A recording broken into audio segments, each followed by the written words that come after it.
So ayun mga katoyo, no, bago matapos tong araw na to, no, syempre dahil kaarawan po natin ngayon, papasalamat lang tayo kasi kahit papaano, no, nairaos natin tong araw na to dahil nang wala tayong handa, no, kasi wala naman tayong pera at hindi ko naman kailangan yung mga handa-handa na yan, no, siguro, syempre kahit papaano magpapasalamat pa rin ako, no, akala mo talaga, totoong vlogger no. So, yun, thank you, no? Thank you sa lahat-lahat ng bumati. Hindi ko na kayo maisa-isa, ang dami. So, tapos, syempre, sa taas din, kasi umabot tayo sa gantong no? Na binigyan tayo ng magandang, kumbaga, magandang future, no? Future ba yung tawag? Good health din, no? So, ano pa ba? So marami tayong dapat na ipagpasalamat mga katoyo. Hindi ko na po maisa-isa. Pero ito po yung syempre, yun kasama kumain pala kami kanina sa labas, no?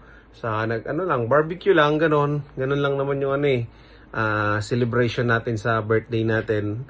So kasama ko yung pamilya ko, syempre, at yun, salamat pala sa lahat ng yun nga, bumati.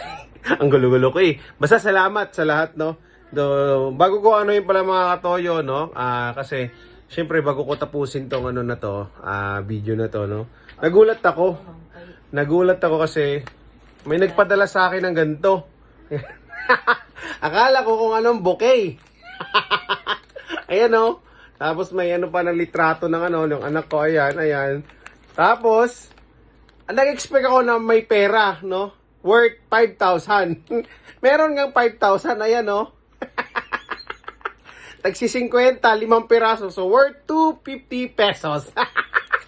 So, yun. Kung magtatanong kayo kung saan galing to, no? Yan, napakalit na bouquet niya yan, no? Sa kapatid ko to, mga katoyo, no? Yung kapatid ko kasi nasa abroad nasa Cavite, sa Maynila, dumanda sa Luzon. So, yun. Ewan ko kung sino kakonsyabo niya, yung asawa ko yata, at saka yung pinsan natin dito, no? So, ayan, gumawa sila ng ganito. Tapos, pinadala sa atin, no? Kaya nagulat ako. Kaya bakit ko nasabing nagulat ako? Kasi nga, hindi natin ini-expect ng mga gantong kaliit na, alam nyo mga katoyo, maliit lang to na bagay, no? Pero, yung para sa akin, yung thought, no? Yung nag-effort, kahit mga ganto lang, no? Kasi first time ko po makatanggap ng mga gantong mga regalo, no? Na hindi natin ini-expect. Hindi ko naman kailangan ng mga magagarbong regalo, kasi mapapaghirapan din naman natin yan sa mga susunod na mga panahon no. So ito mga ganito kasi mga katoyo, hindi ko alam kung magugustuhan ng iba to, pero sa akin talaga nagpapasalamat ako sa kapatid ko kasi ayan, no, napaka-sweet to, no. Ayan, no, andiyan pa yung picture ng anak ko. Hindi ko to talaga iwawala. Sana hindi to mawala. So, ayun. So, yung mga sa susunod ng baka sakali may magkaroon tayo ng chance, no, na may pamahagi yung sa birthday natin. Ewan ko kung sa susunod, pero sa ngayon ay i-cherish muna natin to ngayon, no. So, cherish.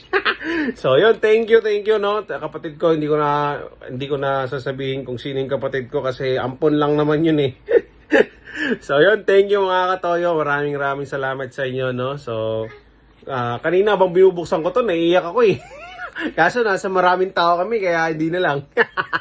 Hindi bagay So, yun mga katoyo. Maraming salamat, no. Maraming salamat. So, yun lamang po mga katoyo.